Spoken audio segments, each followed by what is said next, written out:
ఇండియాలోనే అతి తక్కువ ధరలకి రత్నాలనందించే ఏకైక సంస్థ 6JVR. ఫస్ట్ ఆఫ్ ఆల్ మహర్షి రాఘవ 100వసారి మా బ్లడ్ బ్యాంక్లో చిరంజీవి చారిటబుల్ ట్రస్ట్ ఆ బ్లడ్ బ్యాంక్లో రక్తం దానం ఇవ్వడం జరిగింది. అంటే ఇంతవరకు 50 సార్లు ఇచ్చిన వాళ్ళు 60 సార్లు ఇచ్చిన వాళ్ళు ఉన్నారు, కానీ ఒక వ్యక్తి 100 సార్లు రక్తదానం ఇవ్వడం అనేది ఇదే ప్రథమం. ఇలాంటి సందర్భంగా మా మహర్షి రాఘవని మనస్ఫూర్తిగా మా ఇంటికి ఆహ్వానించి నేను అభినందించడం నాకు ఎంతో సంతోషం కలిగిస్తుంది. సో నిజంగా చాలా గ్రేట్ రాఘవ. అంటే మేము బ్లడ్ బ్యాంక్ ఫస్ట్ టైం పెట్టినప్పుడు మురళీమోహన్ అన్నయ్య ఉన్నారు అక్కడ. ఫస్ట్ బ్లడ్ డొనేట్ చేసింది అన్నయ్య, ఆ తర్వాత అదే రోజున మీరు ఇవ్వడం జరిగింది. అప్పటి నుంచి ఈ రోజు వరకు కూడా క్రమం తప్పకుండా మీరు 100 సార్లు ఇవ్వటం అనేది ఆషామాషి విషయం కాదు. ఈ గెస్చర్ ఇది ఎంతోమందికి ఇన్స్పిరేషన్గా ఉండాలి, మరెంతోమంది మోటివేట్ అవ్వాలి. అండ్ ఈ రోజున రక్తం కాపాడబడి ప్రాణాలు నిలబెట్టుకునే వాళ్ళు ఎంతోమంది ఉన్నారు. ఇలాంటి దాతలు ఇవ్వటం వల్లనే అది సాధ్యమైంది. Very happy.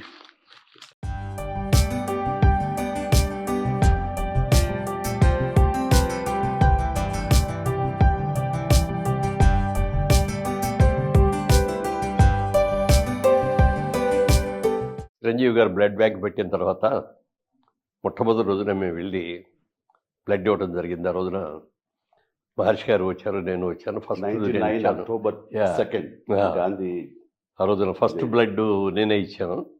ఆ రోజున మొదలుపెట్టిన ఇది క్రమం తప్పకుండా ఎవ్రీ 3 మంత్స్కి ఒకసారి చొప్పున, అంటే సంవత్సరానికి 4 చొప్పున వచ్చి 100 టైమ్స్ పూర్తి చేశాడు. ఇది చాలా గ్రేట్ అసలు. ఎందుకంటే రక్తదానం చాలా మందికి భయాలు ఉంటాయి. అమ్మో రక్తం తీసేస్తే మనకు నీరసం వచ్చేస్తే పడిపోద్ది, కళ్ళు తిరిగిపోతాం. అది ఏమీ కాదు. ఎస్పెషల్లీ ఎండాకాలంలో అసలు ఎవరు ఇది ఆల్మోస్ట్ ఏప్రిల్ అండ్ ఇంత హాట్ సమ్మర్ లో తను ఇచ్చాడంటే అదన్నీ కూడా మూఢనమ్మకాలు అని మరొకసారి నిరూపించాడు. నూతులోంచి నీళ్లు తోడిని కొద్దీ కొత్త జలం ఎట్లా వస్తుందో రక్తదానం చేసిన తర్వాత బ్లడ్ కూడా జనరేట్ అట్లాగే అవుతుంది.